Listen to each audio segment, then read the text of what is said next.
So hello again and चलिए अब हम देखते हैं विद्युत ध्रुव के कारण विभव कैसे कैलकुलेट करेंगे और उसका पोजीशन और बाकी फैक्टर्स पे कैसे डिपेंडेंसी है। तो चलिए इस क्रम में हम आगे बढ़ते हैं और देखते हैं। तो वैद्युत ध्रुव के लिए जैसा कि हमने देख रखा है कि पहले तो वैद्युत ध्रुव होता क्या है। तो मान लीजिए आपका कोई पॉजिटिव चार्ज यहाँ पे माइनस क्यू है, ओके, और यहाँ पे प्लस क्यू है, ओके, और इनके बीच की जो दूरी है वो नो स्मॉल डिस्टेंस जिसे हम 2a से करते हैं, और कोई सेंटर है इसका जिसका मान लीजिए ओ है सेंटर, जो मेन सेंटर होता है जहाँ से आपकी ये दूरी a हो गई और ये दूरी आपकी a हो गई, राइट। और और इसका जो डायपोल मोमेंट होता है उसे हम p से रिप्रेजेंट करते हैं, वेक्टर p, और जो डायरेक्शन होता है डायपोल का वो -q टू +q होता है, इतना हम जानते हैं। और जो वेक्टर p होता है वो हम कहते हैं 2a क्यू और पी कैप, ओके, जो डायरेक्शन पी कैप का है -q टू +q है। तो ये हम जानते हैं अपने चैप्टर 1 में जो हमने स्टडी किया था द्विध्रुव के बारे में, वहाँ से। अब चलिए हम यहाँ से हम जो पोटेंशियल उसे कैसे कैलकुलेट करेंगे। तो मान लीजिए कोई पॉइंट यहाँ पे पी है जहाँ पे हमको पोटेंशियल कैलकुलेट करना है। तो मान लीजिए यहाँ से जो पोजीशन है इसका, यहाँ से ये मान लीजिए यह है, ओके। तो मान लीजिए ये हमारा r1 है और ये हमारा वेक्टर r2 है, और जो यहाँ ओरिजिन है मान लीजिए हमारा यहाँ पे, और यहाँ से जो हमारा वेक्टर है पोजीशन का वो ये हमारा है वेक्टर r, ओके। और जो एंगल हमारा बनाता है ये जो पोजीशन वेक्टर है p का और वेक्टर r, वो हमारा मान लीजिए थीटा है, ठीक है। नाउ अगर हमें यहाँ पे पोटेंशियल कैलकुलेट करना है, मतलब विभव अगर कैलकुलेट करना है, तो उसे हम कैसे कैलकुलेट करेंगे। तो जैसा कि हम जानते हैं कि जो हमारा यहाँ पे फोर्स लगेगा वो फोर्स क्या होता है।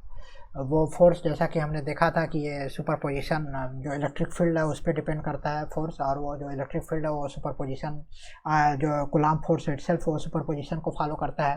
तो अब जो हमारा पोटेंशियल है उसे हम कैसे डिफाइन करते हैं। हम डिफाइन करते हैं कोई यूनिट पॉजिटिव चार्ज है, कोई इकाई आवेश है, धनात्मक आवेश है, जिसे अनंत से उस बिंदु तक लाने में जो किया गया कार्य होता है उसी को हम पोटेंशियल बोलते हैं उस पॉइंट पे। तो जो कार्य है वो क्या है, वो हमारा इलेक्ट्रिक फील्ड पे डिपेंड करता है, और इलेक्ट्रिक फील्ड क्या होता है, वो हमारा सुपरपोजिशन प्रिंसिपल को फॉलो करता है। इस हिसाब से हम कह सकते हैं जो हमारा विभव है वो भी सुपरपोजिशन को प्रिंसिपल को फॉलो करेगा। तो इस हिसाब से अगर हम यहाँ पे अगर पोटेंशियल पी बात करें डायपोल के कारण, तो यहाँ पे जो पोटेंशियल होगा वो हमारा -q और जो +q चार्ज है उनके जो पोटेंशियल होगा उनके सुपर जो सम होगा, योग होगा, उसके बराबर होगा। तो जो हम पोटेंशियल भी है वो हम लिख सकते हैं 1/4πε0। और मान लीजिए Q1 के कारण ये Q1/R1 होगा, माइनस Q2 के कारण Q/R2 होगा, राइट। तो ये होगा हमारा पोटेंशियल यहाँ पे P पे।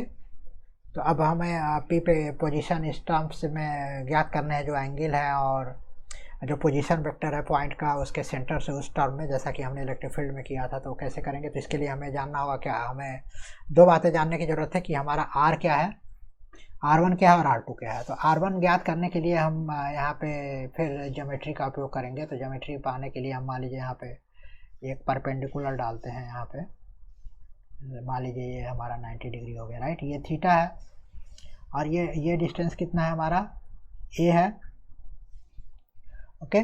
सो हमारा जो वेक्टर r जो अगर हमको r1 लिखना है तो हम r1 को जो पाइथागोरस जो प्रमेय होता है उस हिसाब से अगर हम फॉलो करेंगे तो r1 स्क्वायर बराबर हम क्या लिख सकते हैं, हम लिख सकते हैं जो हमारा ये डिस्टेंस होगा तो ये a है प्लस ये हमारा मान लीजिए कोई बिंदु है यहाँ पे q, तो O Q.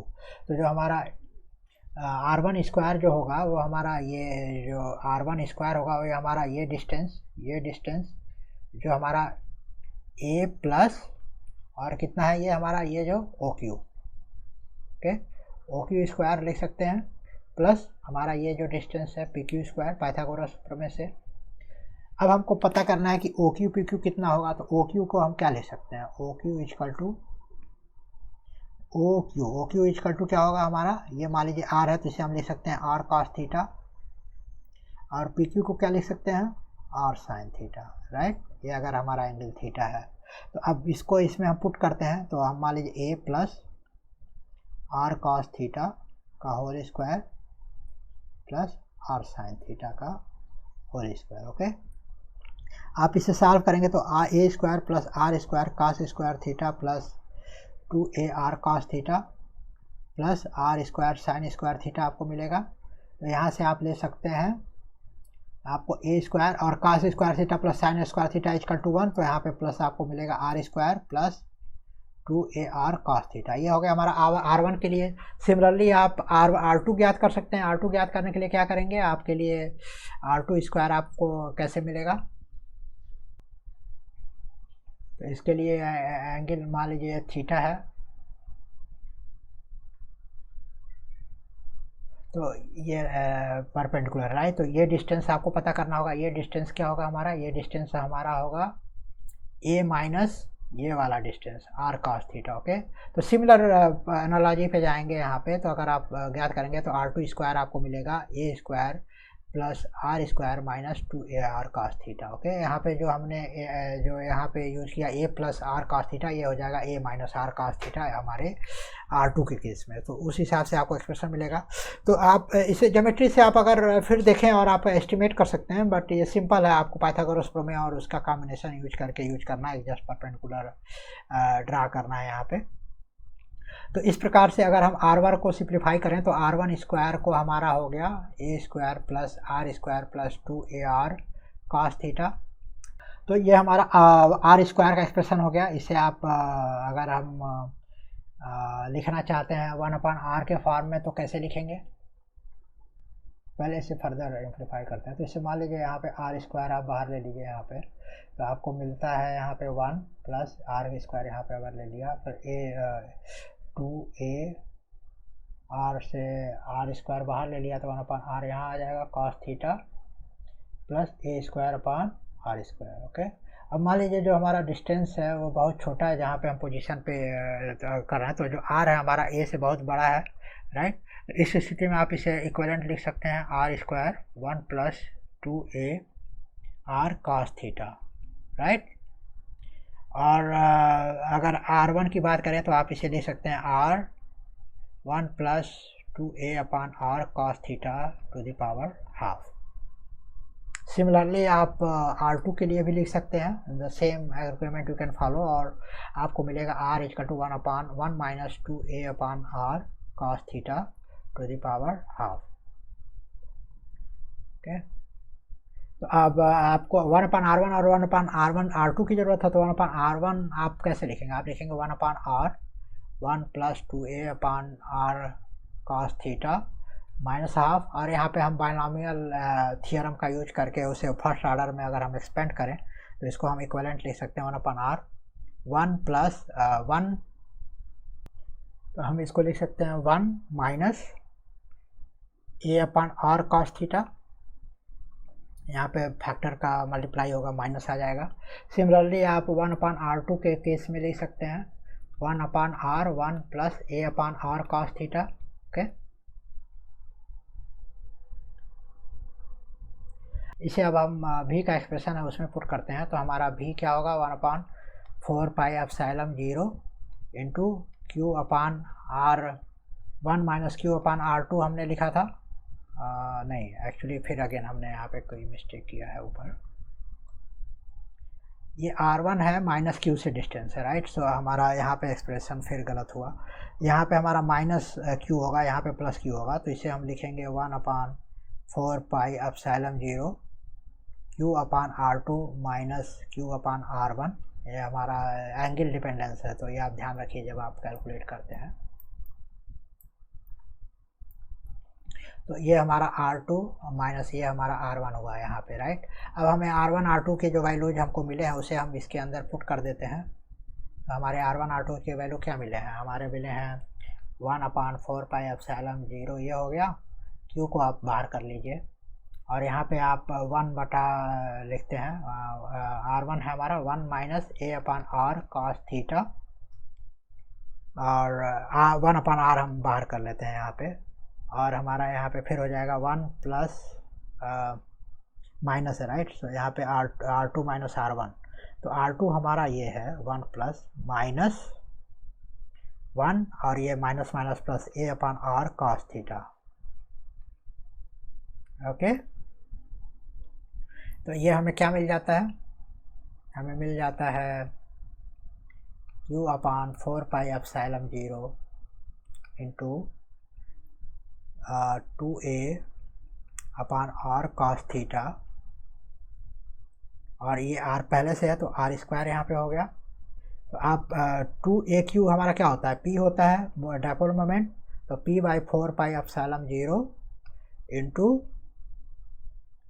r square upon r square into cos theta, right. तो ये हमारा जो हो गया फाइनल एक्सप्रेशन हमारा मिल गया अपना उसके लिए, ओके।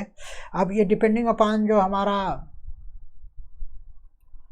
फाई है, जो वैल्यू है हमारा पोटेंशियल का, वो क्या हो सकता है, अगर हमारा थीटा 0 है तो ये 1 होगा, और अगर थीटा पाई है तो नेगेटिव हो जाएगा। तो हमारा क्या होगा, मतलब वैल्यू जो होगा प्लस माइनस हो सकता है, v equal two plus minus p/4πε0 r square cos theta, okay.